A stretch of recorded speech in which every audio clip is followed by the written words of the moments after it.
Welcome everyone, and thank you for coming here to see me talk a little bit about how we approach Italy and being Italian when we make games as Santa Ragione. For those who don't know me, my name is Pietro Righi, Riva, and I've been making video games since 2010 with Niccolo Tedeschi, now here pictured on the left in this very dignified picture.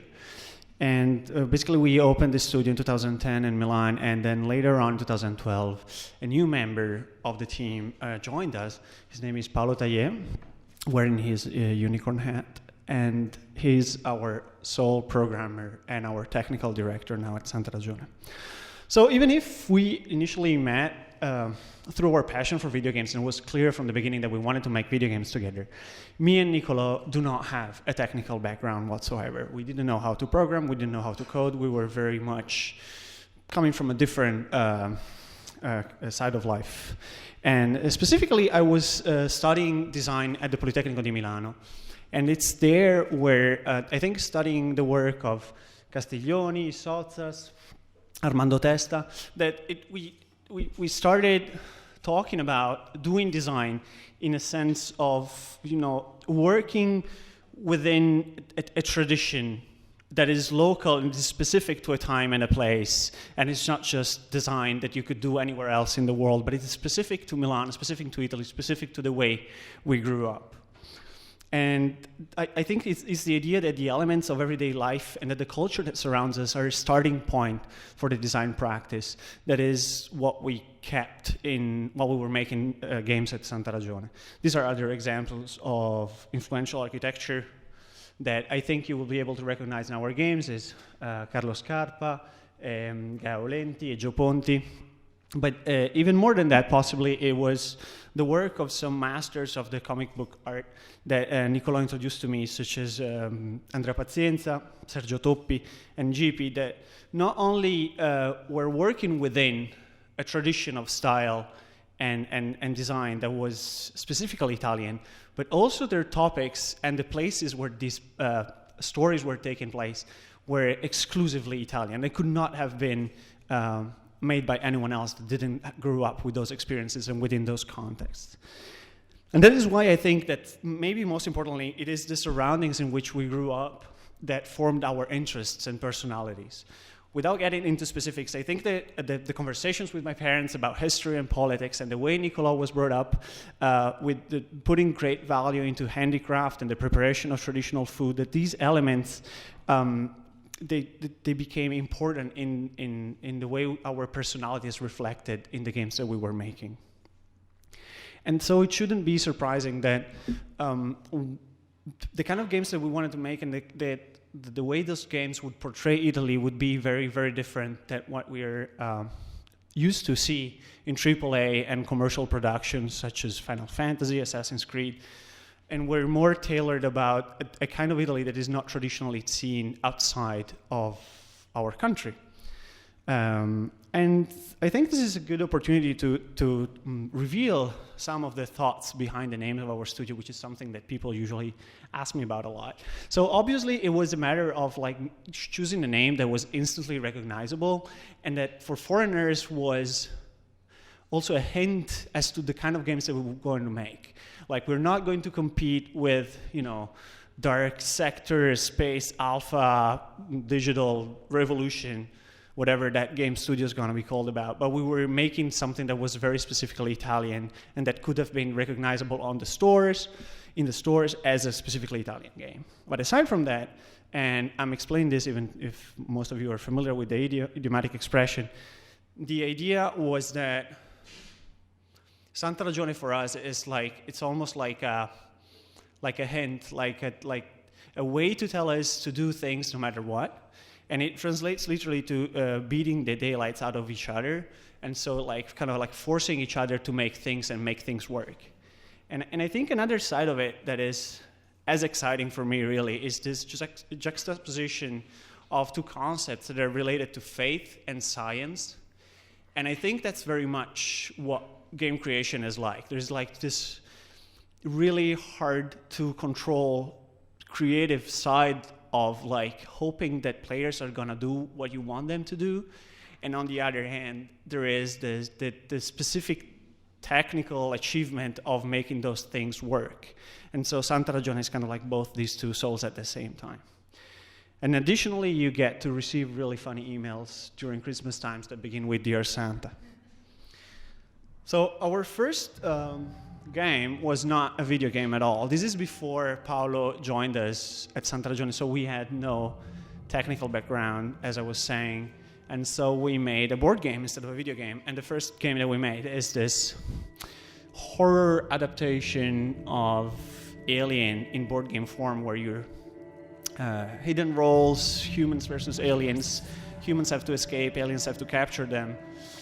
And although this is obviously not specifically set in Italy, I think it's funny that we started working on the game using the very Italian name of Fuga dagli alieni nello spazio profondo, which is a reference to long titles in Italy of genre movies in the 80s, such as Paura nella città dei morti viventi or Anno Zero Guerra nello spazio, which are cult classics of some kind of like a B-movie experience that we wanted to reproduce with the Italian outlook of those kind of productions. And even if you like start looking at the manual, you will see that there are hints here and there of the direction that we wanted to take. Like the characters in the game all have Italian names, and the spaceship that they're traveling on is called Selva, as a very obvious reference to Dante's Inferno. But our following game, can we lower the volume a little bit?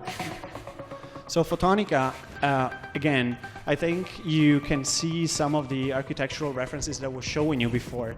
But more than anything, of course, it's the name of the game, which is an Italian word, which is also something that we would return to in our later productions. And that I think going on is always going to be there, like naming the games something Italian. But the more Italian things that you will find in this game is the name of the levels. This is the level selection screen of the game. And if you read this name and you're from Milan, you will notice that they're directly inspired by the metro stations.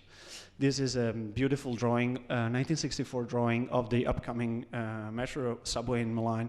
And you can see Bande Nere, Cadorna, and Palestro, which are subway stations that we use as the name for the levels in our games. And this is not a completely original idea, as it was already seen in this Dreamcast classic from 2001 by Sega called Cosmic Smash, that had this level representation structure based on a subway system. So we kind of like took that, made it into Italian, made it so that people that were from Italy would recognize those names, and people that were not from Italy would see those names and maybe get curious and see where they came from, and then realize that we're Italian, that we're from Milan, and then see a thread of intention within our games. The next commercial product that we made, it's called Mirror Moon EP. It came out in 2012.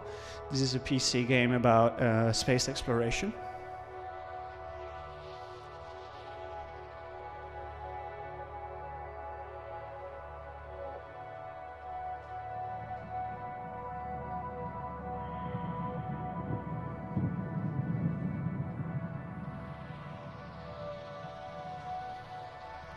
And I think, once again, you can see some references to those architectural structures I was showing you before, especially the work of Carlo Scarpa. And aside from that, like if you keep on playing the game and traveling to those planets that you discover in the game, you will find some Easter eggs that are objects taken from everyday life, such as furniture, that are more distinctly Italian. But I think the most interesting part of it is that this is not the first Italian space exploration game. In fact, we based our work largely on another experimental game that's called Noctis by Alessandro Ghignola. It was made first in the year 2000 for MS-DOS. And it's a game that's even more obscure than ours. And I think they have in common this taste for not explaining things. Both games begin and you don't have any instructions on how to operate them, and big part of the game is understanding the logics behind how the game behaves. And I think, if not specifically Italian, it's at least very non-American way of designing games. After Mirror Moon EP, I took some months off from commercial games, and I worked on a bunch of smaller projects, and this something I wanted to show you today is called The Mad's Garden, and it's a very, very small game that talks about Villa Litta in Affori, which is where I was based at the time. It's north of Milan. It used to be its own independent town, but it's now a neighborhood in Milan.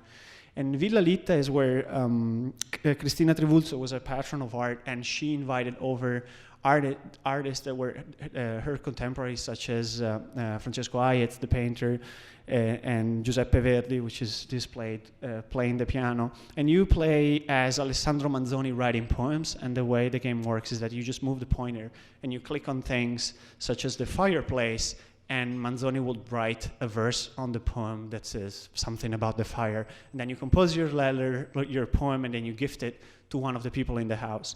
And it was just like a very quick, small experiment to try and talk about a place that otherwise would never been featured in a video game.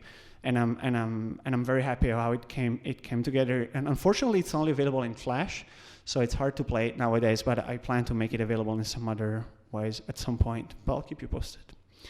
But now to the main Italian Santa Ragione game that I think we're mostly known for. It's called Wheels of Aurelia, and it's a visual novel / driving simulator, although it's not really a driving simulator at all.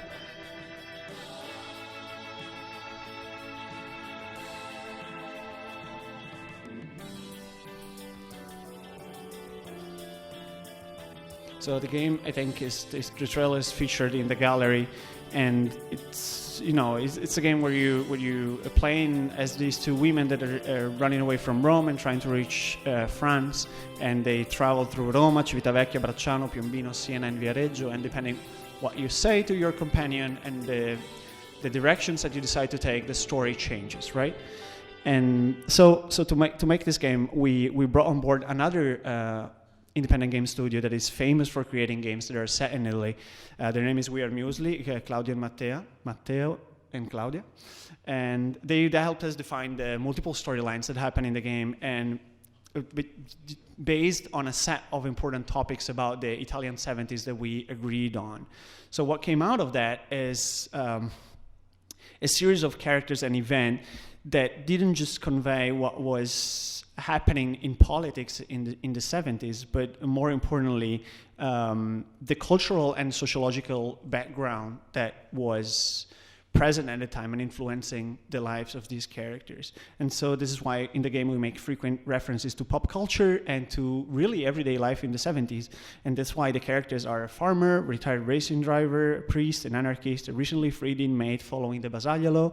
We chose characters that would convey those times and places and that would channel the curiosity of players for aspects of Italian life that would otherwise not be depicted in a video game.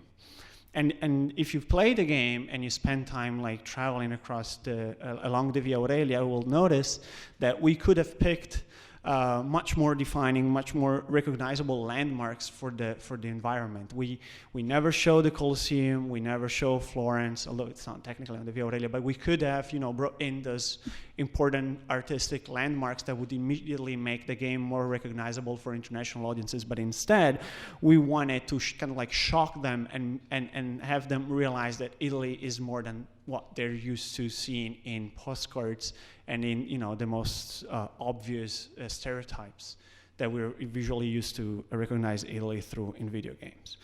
So you can see here the Bologna train station right after the terrorist attack in 1980, or the finding of the corpse of Aldo Moro after the kidnapping. And those images that to us are so obvious, so immediately recognizable, they're absolutely unknown to anyone that lives outside our borders. And I think it is important for us as creators that we can make these important pieces of history accessible to international audiences as well, to understand us, understand our politics today, understand what it is like to be Italian outside of the stereotypes.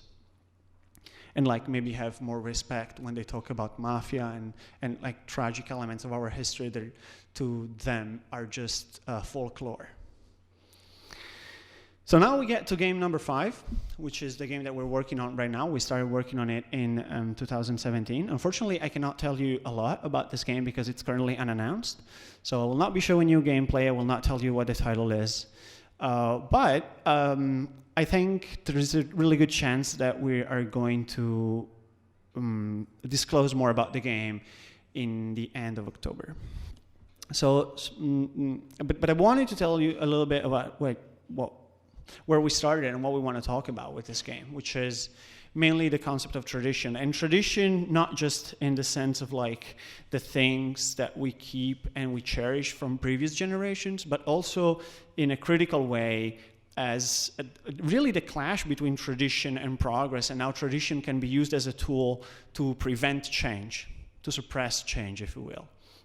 So again, it's a bit of an excuse to talk about our own upbringing and also communicate the essence of being Italian, because I think all of us have a little bit in their art, in the way they exist, and the way they see the world. They can see in themselves the traces of a tradition that exists beyond our families, beyond our grandparents, and that is accumulated into our, the way we study, the way we learn, the way we read, and the way we act today. So starting from this concept, we basically worked for a couple of months full-time on designing this project proposal for Creative Europe that eventually was accepted. So that meant that, for those that are unfamiliar with it, that the European Union will cover roughly, I think it's 50% of the budget for a prototype phase. So just the beginning of the creation of the game, you have you work for a couple of months on a production document that should detail what's going to be in this prototype and why this prototype should exist. And if they approve it, they pay you 50% of whatever it is that you need to spend to create this prototype. And then after the prototype is done, it's up to you. That you don't have to give the money back, but also you do not get any more support. So now you have this prototype and you start shopping around to find a publisher, to find someone to fund the rest of the game development. So we won Creative Europe in 2017, and we decided that we had to place this game in a specific time and a specific place to be able to talk about tradition in a meaningful way. And the place that we chose is the Sardinian outback. So again, not the typical image that foreigners have of Sardinia, but a place that on the other hand is not stereotypical Italian, but somewhere that would be surprising and that would have a rich, untapped folklore that we could drive from in terms of events, characters, costume, and spaces. So we started working with our new art director. Her name is Marta Gabas. She's a theater stage designer that never worked on a video game before. And she came on board because we wanted to give a sense of real space that is way more tied to building a dramaturgical space than it is to traditional level design. So I think the way the spaces that theater stage designers build have sort of like already a kind of action in it that happens outside of what the player intent in those places is, which is something that I've been working on the side for a very long time. And I think if you want to talk about real spaces, you cannot just like work with people that are formed in level design, because those people are not used to be working with reality in a sense, or even a stylization of reality, but they're more used to think about it in game terms. And I find it more interesting to start from the other side and like having a real space or a space that communicates something through the events that should happen there, and then make that place playable in video game form. I don't think I explained myself very well on this, so if you want to talk about it later on, I'm more than available. Anyway, so since we knew that compared to Wheels of Aurelia, which is really a very stylized, almost abstract game, in this case we had to reference reality very directly. So we knew that, and we also knew that no one in our team was from Sardinia, so there was a very real risk of being disrespectful to the source material, and misinterpret things. And to avoid that, I reached out to Andrea, which had been telling me he wanted to create a system within the film commissions and game creators explicitly so that games could be more based on reality and real places. So I asked Andrea, I'm like, what can we do? How can you help us make this game more real? And how can you help us work with people from Sardinia to make this game better? And that's when he put me in touch with the Sardinia Film Commission. And I believe we are the first video game ever, possibly, Andrea, correct me if this is not right, to be working with the Film Commission in location scouting. So Andrea put me in touch with Nevina Satta and her team at the Film Commission. And what happened is that they invited us over to the island to find places that were that we needed to create the game, right? So they assigned us an incredible location manager. His name is Simone Contu.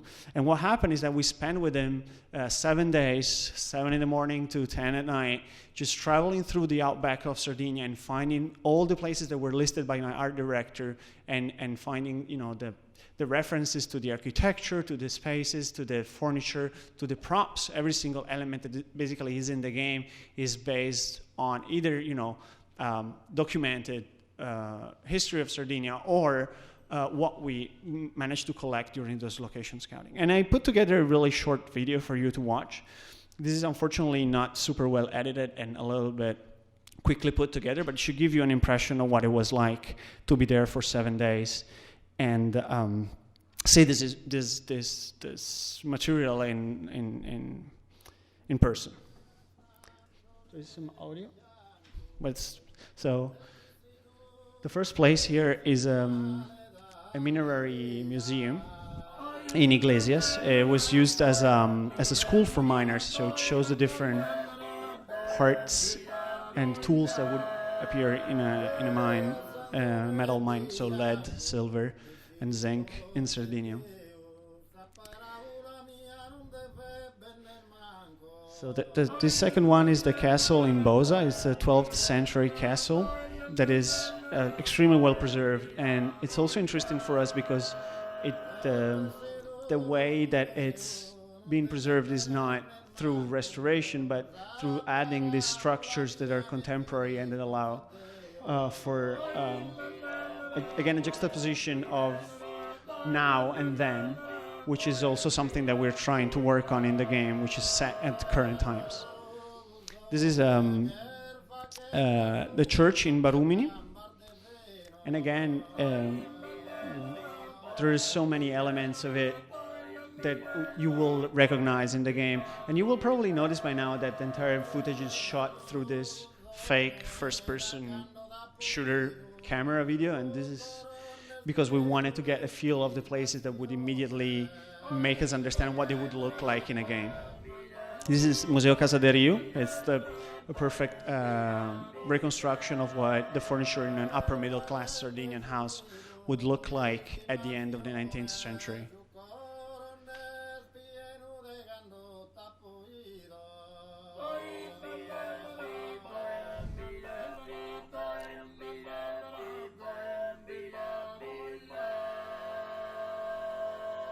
The music you're listening to is a Sardinian quartet that performed for us while we were in Mamoiada. They especially came together thanks to the Film Commission to record these improvised folk songs for us. This is a Nuragic well from the 10th century before Christ. Its function is disputed, of course. It's obviously a religious site.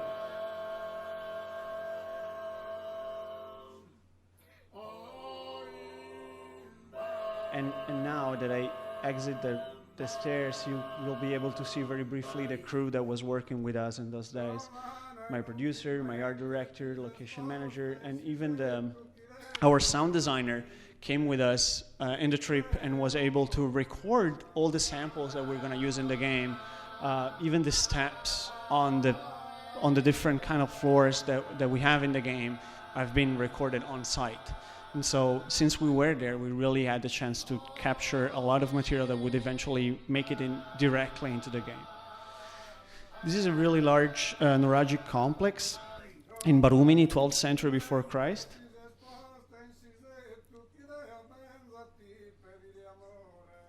So obviously the game takes place in contemporary times, but through the environment you have an impression, understanding of all the different layers in history that have accumulated in those same places, and the story of the characters and what happens to these characters kind of like brings up events that have happened at completely different times in the game. And I think Sardinia is really good for that because it has all these different situations and times that are expressive in their own way.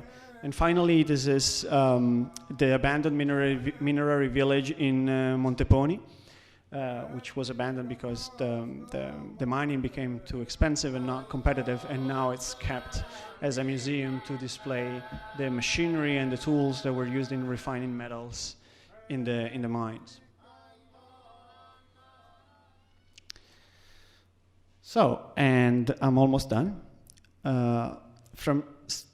So this is where we're at now, and we've been working on the game for 2 years, and we plan to launch the game in second quarter of next year, and again announce it at the end of October.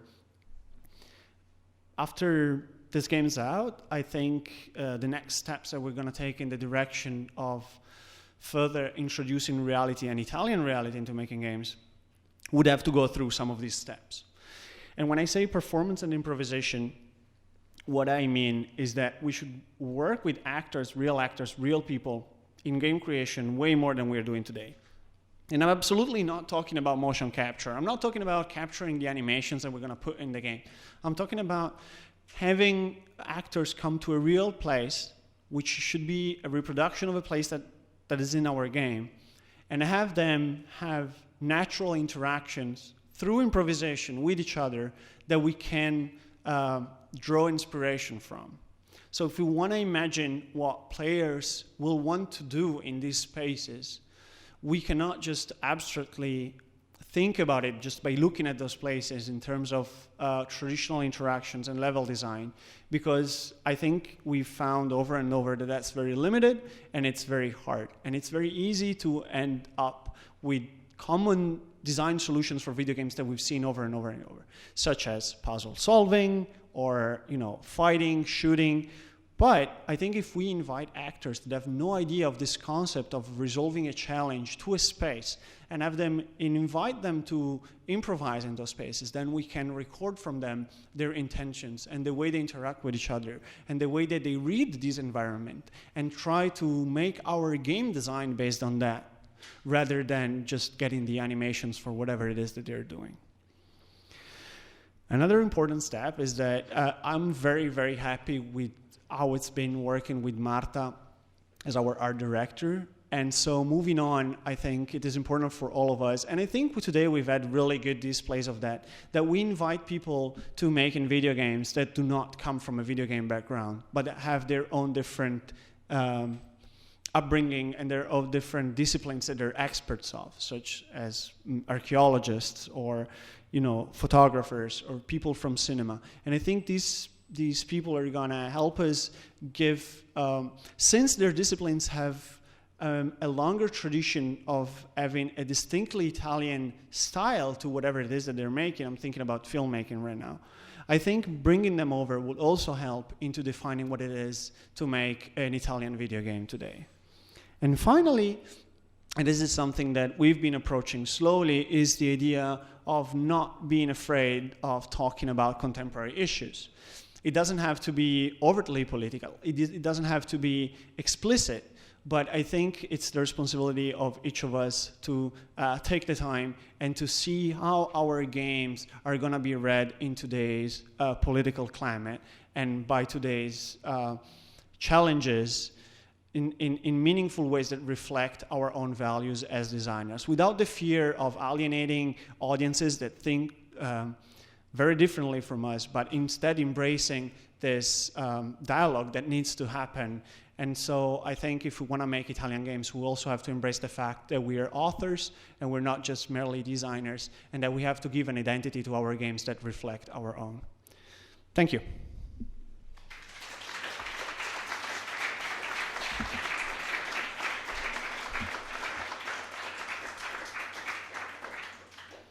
Thank you. So if anyone has questions, I'm happy to take them.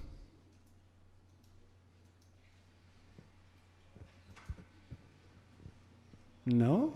Even in Italian?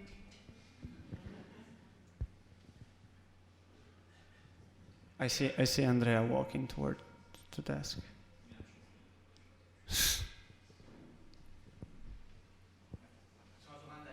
Ok.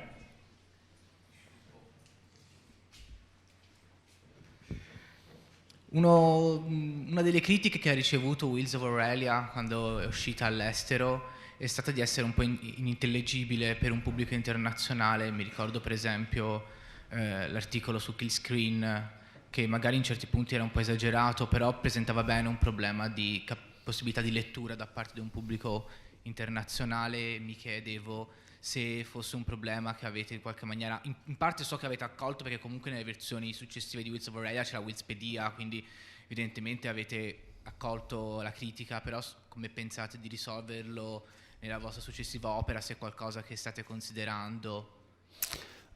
Sì, è una critica giustissima ed è sicuramente uno dei motivi che ha limitato il successo commerciale del gioco.